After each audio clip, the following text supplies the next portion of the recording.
Most people collapse long before life truly tests them, not because the world is cruel, but because their mind never learned to kneel before discipline. They break at the first sign of pressure, they drown in opinion, they let fear sit on the throne that was meant for reason. But the truth is this: the mind that rules itself rules everything. See, strength doesn't begin in your muscles. It begins in your mindset, in that quiet chamber where no one can see what you're thinking, but everyone can feel its power. Most people are emotional citizens in a mental empire they never learned to govern. They let every thought vote. They let every feeling command. They build no borders, no order, no control. But the one who learns to rule their mind cannot be touched, not by failure, not by rejection, not by chaos. You don't wake up untouchable. You build it through control, observation, and silence, piece by piece, moment by moment. Every insult becomes data. Every failure becomes training. Every emotion becomes a servant instead of a master. That's the difference between those who crumble and those who command. When the world presses against you, the weak react, but the strong remain still. Stillness is not weakness. It's dominance in disguise. And that's what separates the average mind from the sovereign one. Your mind is your kingdom. If you don't guard it, the world will invade it. If you don't command it, emotion will dethrone you. So before we begin, ask yourself, who sits on the throne inside your head? Fear or focus? Because that single choice defines your destiny. From this moment, you no longer beg the world to be kind. You train your mind to be unshakable. You stop reacting. You start reigning. Now say it with me. From today, I rule my mind before anything rules me. Power doesn't begin with truth. It begins with perception. The world doesn't reward the honest. It rewards the convincing. Most people spend their lives explaining themselves, defending themselves, begging to be understood, and every word they use becomes a confession of weakness. But the one who controls perception controls reality itself. People don't see who you are. They see what you project. They don't feel your intentions. They feel your energy. They don't read your mind. They read your presence.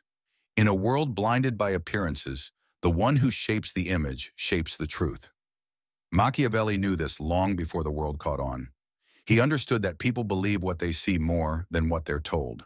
You could be wise, calm, capable, but if you look uncertain, the world will devour you. The weak think that truth will defend them, but truth without strategy is invisible. The mind believes what the eyes repeat, so make sure your image speaks the language of command. Walk like your time is expensive. Speak like every word costs energy. Hold your silence like it's sacred, because the less you explain, the more they assume. An assumption is power. When you look composed while others lose control, they'll hesitate to challenge you. When you appear calm while chaos erupts, they'll assume you know something they don't. That's not arrogance. It's strategy. In every room, there's an invisible battle. The loud fight for attention. The wise fight for control. You don't need to announce your value. Let your tone, your posture, your stillness declare it for you. People can feel hierarchy before they can see it. So stop defending your image. Start directing it. Write your own story. Then make the world read it exactly as you intend. Because once you master perception, you stop chasing validation. You start commanding respect. And that's when the crown shifts from illusion to influence. Now repeat this. I don't explain my value. I display it. Emotion is the easiest doorway into your mind. The world doesn't need to break you if it can simply provoke you. That's how control works. Not through power, but through reaction. The moment someone can trigger your anger, your fear, or your insecurity, they own a piece of you. And the truth is, most people are rented out by their emotions. They explode when provoked, collapse when ignored, and surrender every ounce of peace to temporary feelings. But a sharp mind doesn't react. It observes. Detachment is not coldness, it's clarity. It's the power to feel deeply but act deliberately. Most confuse reactivity with authenticity. They think expressing everything equals strength. But uncontrolled emotion is not power. It's exposure. You show the world exactly where to press. Machiavelli would call that a fatal weakness. the kind that turns warriors into puppets. The wise learn to separate emotion from execution. They know that feeling something doesn't mean acting on it, that silence can be a strategy, that stillness can be a weapon. When you detach, you don't become empty, you become efficient. You stop feeding every insult with attention. You stop negotiating with every disappointment. You stop mistaking reaction for purpose. Emotional detachment isn't the absence of care. It's the presence of control. You can care without crumbling. You can feel without falling. You can hurt and still remain in command. Imagine two people facing the same humiliation. One erupts, loses composure, and bleeds power. The other smiles, still, unreadable, unshaken. Guess which one wins? That's what real strength looks like. Stillness under fire. The detached mind doesn't live emotionless. It simply decides when emotion deserves to be expressed. Because power is timing, and timing dies in chaos. When you master detachment, you become unreadable. And what can't be read can't be controlled. The world will still try to provoke you, but you'll no longer take the bait. You'll stand calm, sharp, unshakable. You'll stop reacting to noise and start moving by design. Now say it with conviction. I feel everything, but nothing owns me. Betrayal isn't rare. It's routine. It's the tax you pay for believing people won't act in their own interest. Most people don't get destroyed by betrayal. They get destroyed by expecting loyalty in a self-serving world. You see, loyalty is not a promise. It's a convenience. And the moment convenience ends, so does devotion. The Machiavellian mind never depends on it. It understands that loyalty has an expiration date. So instead of trusting words, it trusts patterns. Instead of depending on people, it depends on position. Because the wise don't prepare for what they hope won't happen. They prepare for what always does. Expecting betrayal doesn't make you bitter. It makes you prepared. The naive cry when the knife appears. The disciplined already built armor long before the blade arrived. That's not paranoia, that's foresight. Every time you expect people to act against you, you give yourself the advantage of readiness. You stop being surprised by human nature, you start using it. Understand this. People serve their interests first, not your loyalty. They love you when it benefits them, respect you when it's profitable, and vanish when it's not. So stop attaching your peace to promises. Build systems that protect you when those promises break. Structure beats sentiment every time. A strong mind doesn't rely on loyalty. It relies on design. If everyone walks away tomorrow, your empire should still stand. That's strategy. Machiavelli once wrote, "The promise given was a necessity of the past. The word broken is a necessity of the present." Translation? People change. Situations shift. The only thing permanent is your ability to adapt. Don't let betrayal harden you. Let it educate you. Every act of disloyalty is a lesson in human nature. Study it. Learn from it. Never repeat the same blind trust twice. Trust slowly. Observe quietly. And when someone shows inconsistency, believe it the first time. Because the mind that expects betrayal never breaks. It simply adjusts. Now repeat this truth. I trust patterns, not promises. The most dangerous mind isn't loud. It's calm. Calmness is not kindness. It's control. It's the quiet declaration that you've already seen the chaos and chosen not to participate. When you can remain composed while the world shakes, you hold invisible power. Because panic exposes weakness. But poise terrifies people. Machiavelli understood this centuries ago, that serenity under pressure is more intimidating than aggression. The moment you stop reacting, others begin to second-guess their own confidence. When everyone else is shouting, your silence becomes dominance.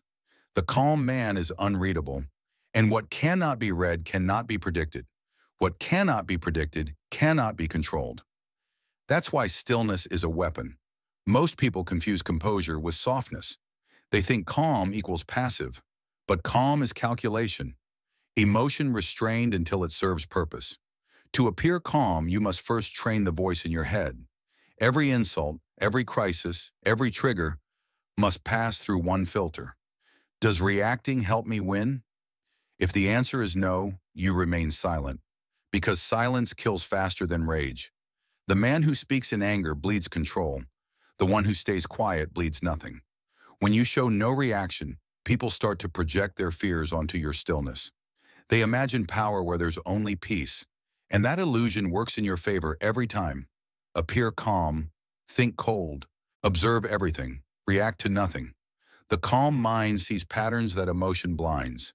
It moves with patience, not panic. And when it strikes, it does so with precision, not impulse.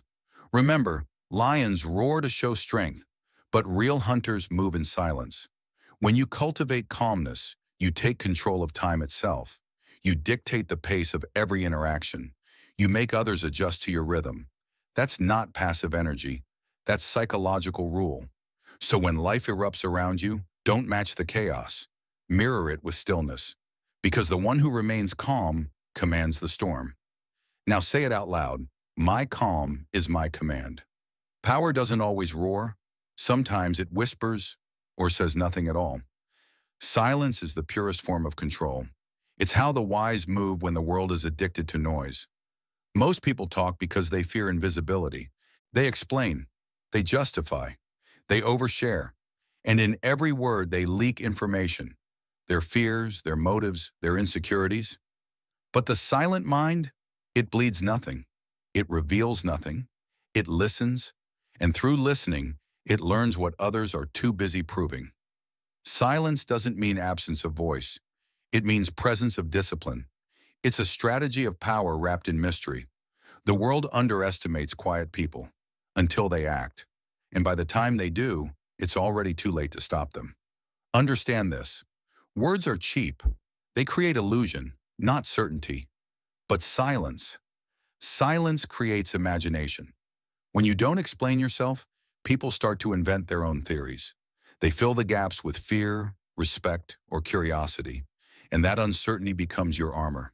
The one who can stay silent holds dominance in every interaction. Because when you say nothing, others reveal everything. They expose their doubts, their weakness, their desire to be understood. While you simply listen, observe, store data, silence shifts power dynamics. It makes the loud look desperate and the calm look in command. To master silence, you must first kill the need to be seen. You don't prove your worth with words. You prove it with restraint. Let others argue. Let them perform. You stay still, deliberate, unreadable. When the time comes to speak, your words will slice through the noise like a blade because you've earned their weight through scarcity. Remember, the loud are often empty, but the quiet, they're calculating. Every pause, every look, every moment of restraint builds anticipation. And anticipation is the breeding ground of power. Speak rarely, move intentionally. Let silence be your sword. Now repeat this truth. My silence speaks louder than their noise. Presence loses value when it becomes predictable. The more accessible you are, the less you're respected.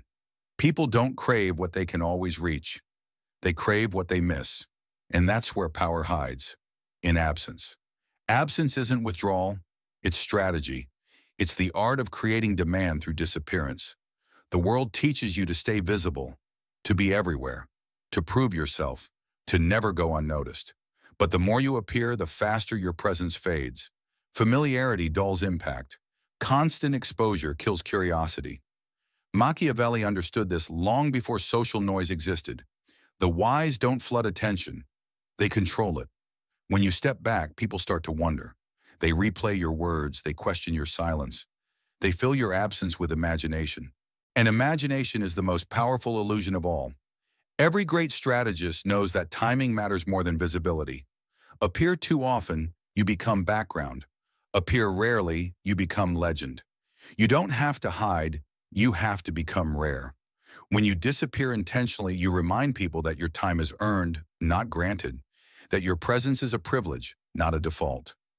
Absence sharpens authority. It also filters loyalty. The ones who stay present while you're gone are the ones who truly see your value. Everyone else was just addicted to your attention. Understand this. The world chases what it can't fully have. Distance breeds desire. Scarcity breeds respect. So don't explain your silence. Don't announce your retreat. Vanish when you must. Return when it benefits your mission. Each disappearance recalibrates power. It reminds people that you move by choice, not by demand. Because the one who masters presence and absence controls both admiration and mystery. Your presence should feel like a storm, rare, powerful, unforgettable. And your absence should echo louder than others' constant noise. So withdraw when you need to recharge, and return when your silence has built enough gravity to make the world lean in. That's not running away. That's ruling from the shadows. Now repeat it. My absence multiplies my presence. Every empire falls for the same reason. The ruler loses control of the throne within. Because no matter what you build, wealth, power, status, respect, it all collapses the moment your mind turns against you. The greatest war is never external. It's the one fought inside your own head. Most people lose before they even begin. They let anxiety choose their direction, fear shape their choices, and emotion command their actions. They think the world is the enemy, but the real enemy sits quietly behind their eyes. Machiavelli once said that a leader's intelligence can be judged by the company he keeps. But the truest measure of strength is the company you keep inside your mind. If your thoughts are chaotic, your world will mirror it. If your thoughts are disciplined, your world will obey it. You must rule your mind like a sovereign, decisive, calm, merciless with weakness. Every thought is a soldier, every emotion a potential traitor. Train them, command them. Do not let them revolt. When doubt whispers, question it. When fear speaks, silence it. When insecurity rises, remind it who wears the crown. Because power doesn't come from conquering the world, it comes from conquering yourself. Control begins with awareness. Observe your thoughts as they appear. Detach from the noise. Decide what deserves your energy and what deserves exile. The mind you master will protect you from every chaos outside. You'll walk through storms with stillness, face betrayal with foresight, and respond to cruelty with strategy. When you rule your mind, you stop living reactively. You move deliberately. Every action becomes precise. Every silence becomes intentional. Every loss becomes instruction. The world bends to those who no longer bend to it.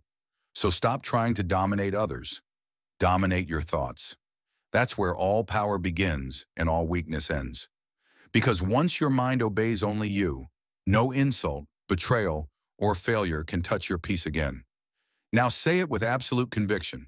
I command my thoughts, therefore I command my world. Being mentally untouchable doesn't mean you feel nothing.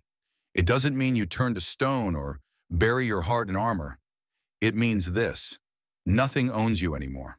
No insult can break you. No betrayal can define you. No failure can steer you off course. Because once you've mastered your mind, you become the calm within every storm. You stop reacting to the world and start directing it. Every wound becomes wisdom. Every obstacle becomes a strategy. Every silence becomes a throne. The lessons were never about power over others. They were about power over yourself. Control perception. Detach from emotion. Expect betrayal, but never fear it. Appear calm. Think cold. Keep power in silence. Master absence. And above all, rule your mind. When you live by these principles, you stop chasing validation and start radiating certainty. You stop being addicted to reaction and become addicted to clarity. You don't seek peace anymore. You embody it. You don't demand respect. You command it through quiet dominance. And that's when the shift happens. When people realize they can't provoke you, manipulate you, or confuse you, they begin to orbit around your composure. You become gravity itself. That's what it means to be mentally untouchable. You're no longer a slave to emotion. You're the architect of energy.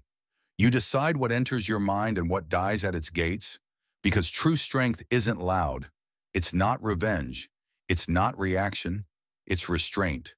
It's the ability to stand alone, unmoved, unbroken, unbothered, while the world burns in noise. So from this moment forward, walk like your peace is priceless. Speak like every word is strategy. Move like your presence is a privilege. The untouchable mind doesn't shout its power. It radiates it. It doesn't need approval. It creates order, silence, strategy, self-command. That's the holy trinity of power. Now seal it within yourself and say it one final time. I am the ruler of my mind, and nothing can touch my peace again. Thanks for looking.